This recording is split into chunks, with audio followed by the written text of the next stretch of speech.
Hello everyone. প্রতি বছর আসলে থাইল্যান্ডে এসে একটা জায়গায় আমার আসা হয়, মোটামুটি ভৌতিক জায়গা। এই জায়গাটা আমার খুব ভালো লাগে। পিছনে সানসেট সাউনা, এবং সেখান থেকে করে এই পাশের যে রাস্তাটা, এটা মোটামুটি বেশ চুপচাপ থাকে। কেন চুপচাপ থাকে এবং নিয়ে থাকে সেটা আসলে আমি আজ পর্যন্ত উদ্ধার করতে পারলাম না। সবসময় দেখবেন যে এরকম অনেক গাড়ি পার্ক করা থাকে, বাইক টাইক যায়, কিন্তু এখানে কয়েকটা বাড়ি আছে বেশ একটু ভৌতিক টাইপের। তো পাতায়াতে থাকে আমার একটা ফ্রেন্ড আছে, ও এখানকার হচ্ছে আগোড়াতে কাজ করে। তো ও আমাকে যেটা বলেছিল যে এই রোডটাতে নাকি বেশ কিছু সমস্যা আছে। এই যে এই রোডটা দেখবেন, এই রোডটা অল টাইম এরকম ফাঁকা থাকে, গাড়ি টাড়ি থাকে। এখানে বড় বড় দুর্গের মতো গেট। এটা হচ্ছে জমতিয়েন যাওয়ার পথে একটা রোড। এখানে হচ্ছে পাশে একটা বড় হোটেল আছে। এই যে এইটা একটা অনেক বড় হোটেল, বাট এইটা পুরোপুরি বন্ধ ভূতের অত্যাচারের কারণে। শুনলে হাস্যকর লাগলো, কথাটা কিন্তু ঠিক। এই যে আপনারা দেখেন, এটা পুরোপুরিভাবে এখানে শাটার দিয়ে গেটটাও কিন্তু বন্ধ করে দেওয়া হয়েছে। আর আর এই রোডের সবচেয়ে ইন্টারেস্টিং হচ্ছে এই বাড়িটা।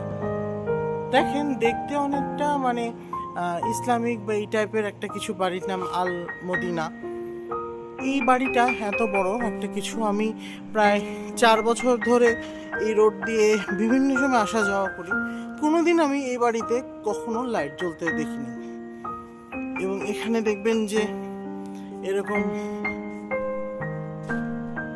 দেখে মনে হচ্ছে যে প্রহরী দাঁড়িয়ে আছে, দুই পাশে দুটো দেখলেই ভয় লাগে, কিন্তু এখানে কেউ থাকে না, এবং সেটাও নাকি ভূতের জন্য। যাই হোক, ভূত থাকতেই পারে। এই যে দেখছেন, এখন বাজে রাত 8টা।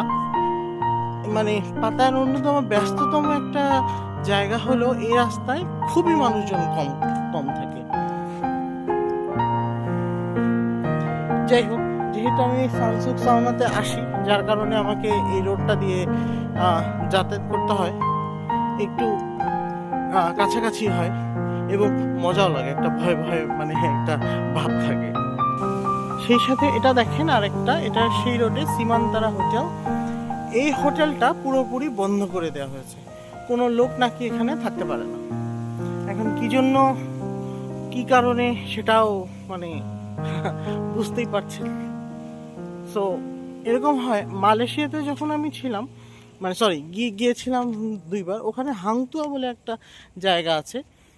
সেই হাংতুয়া এরকম হন্টেড, বেশ মজার জায়গা।